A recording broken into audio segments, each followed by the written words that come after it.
Mr. Larry Bruck, Shadow Attorney General of Canada, thank you for your time today. I want to link the crimes in Canada to a very important topic for the Iranian diaspora, and that is transnational repression. The Iranian dissidents have been dealing with transnational repression for quite a while now, and the government is aware of it. Yet the Iranian community claims that they haven't seen a very serious action taken towards this problem. What is your take on that? It's a sad indictment against our country. It's a sad indictment against our federal government that has allowed this to perpetuate in communities right across this country. Let's face it, immigrants chose our country for a reason. They chose our country to remove themselves from an oppressive, aggressive regime around the world. You cited Iran, you cited Russia, you cited China. And the fact that we as a G7 country has allowed bad actors from those regimes, those negative regimes around the world, to infiltrate our borders, to influence and to threaten and to harass the dissidents, the immigrants who left those countries. The fact that we had Chinese police stations influencing the citizens from their country to vote in a certain particular way. You know, we had an inquiry, and the inquiry was very clear. Foreign interference is real. It impacts the psyche of individuals who feel, for whatever reason, they must follow the direction from these bad actors infiltrating our borders.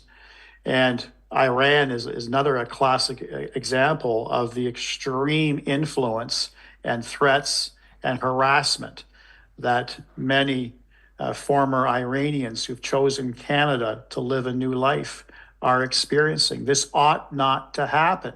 We need a federal government that is going to provide all the resources that our Canadian security intelligence operatives have so that we can identify these individuals and we can remove these individuals. The United States does that routinely with Chinese police stations, but we've been bringing this to the attention of the government for a couple of years now. I wouldn't be surprised if Chinese police stations still existed in this country. I'm sure they probably do.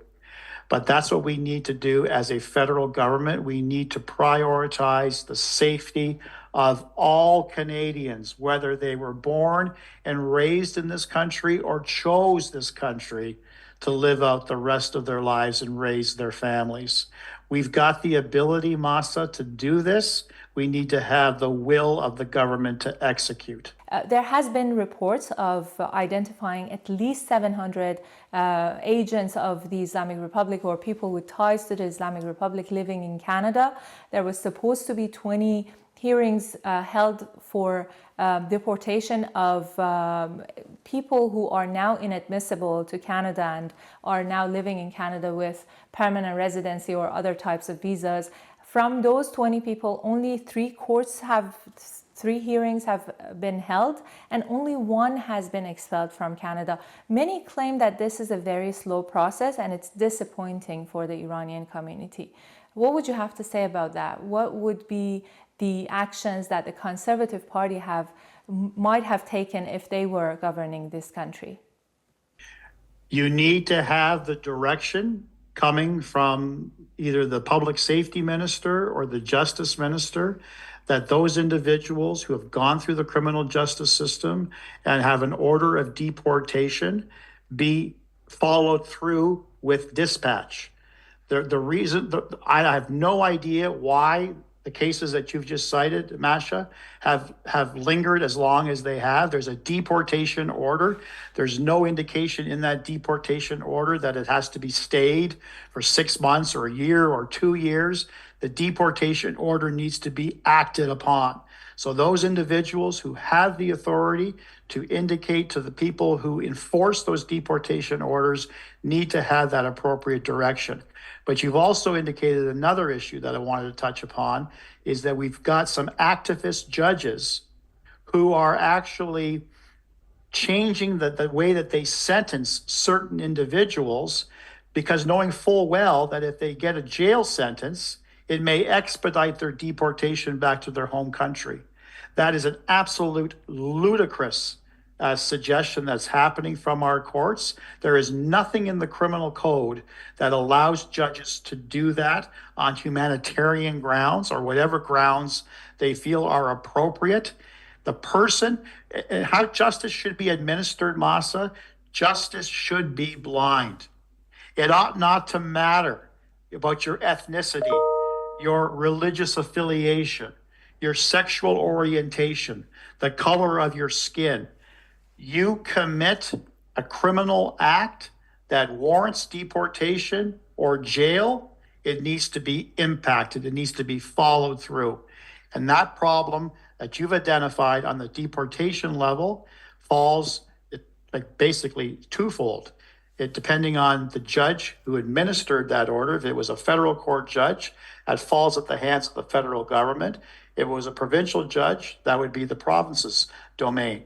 But we need to emphasize that if an order has been made, it needs to be exercised and followed through and completed. Mm-hmm. That's not happening because of the direction that leadership, probably at the Attorney General level or the Public Safety Minister level, is not exercising. Conservative government would not allow this to happen. I am absolutely 100% positive and ensure you and many members of your Iranian community who will be watching this particular interview, they will see a different mindset with a conservative government. Our government has always been and always will be the government of law and order, and a government that emphasizes community safety as a number one priority. That is not the priorities of the current Liberal government. That will change. Mr. Pierre Poilievre, the leader of the Conservative Party, has expressed his concerns about the agents of the Islamic Republic or countries such as China and Russia to be able to help their proxies from Canada, use Canada as a platform to supply them with money, with equipment that they need to make the world unsafe. Do you think that the judicial system of Canada is allowing these people to freely do their activities? I agree wholeheartedly with the leader. Our justice system is weak, very ineffective. And the Liberal policies that have been enacted literally since 2015 have emboldened criminals and have encouraged other bad actors, to your point, from around the world, including the Mexican cartels now, to set up shop here in Canada because they know we have a weak justice system that does not prioritize community safety. It allows them, with weak sentencing laws, it allows them to find individuals such as youth. The youth are being recruited by organized crime and by bad actors at an alarming rate across this country because they know we have very soft, very weak Youth Criminal Justice Act measures in this country. They know full well that a youth will not receive any significant jail time. They are simply disposable. They find another youth to do their proxies. So again, we've allowed this to happen for so long, Masa. We have become a criminal destination as a nation. And it's embarrassing for me as a former member of the Crown Attorney's Office in Ontario to use that type of language, but it is happening more and more every year until we finally get a government that sends out that strong message to our nation and to the world that our country has a justice system that will prioritize always community safety. you cross that line, you are going to be treated fairly because we have a justice system that emphasizes the right to a fair trial. I firmly believe in that. But if you've committed a criminal offense, we need to have that process happen as expeditiously as possible. If you are convicted and you go to jail, go to jail. If you are convicted and you're not a resident of this country, you need to be deported as efficiently as possible. That's the type of government that you and your community and other ethnic communities can expect.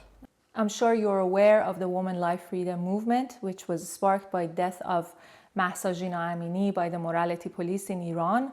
During the past 3 years, the Liberal government has expressed their support for the people of Iran and also for the diaspora community here in Canada. Given that the Conservative Party has always been supportive of the Iranian community, what else do you think might have been helpful for the Iranians both inside and outside of Iran that the government of Canada has not done yet? Lacking the will to change, lacking the will to enforce, lacking the will to get rid of these bad actors from around the world who have infiltrated our country and influencing the diaspora from those nations. It's not rocket science here.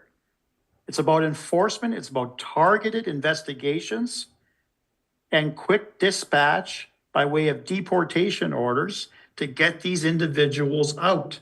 Again, you chose this country for a reason. You want to live in peace. You need a federal government that is in alignment with your priorities. The current federal government is not.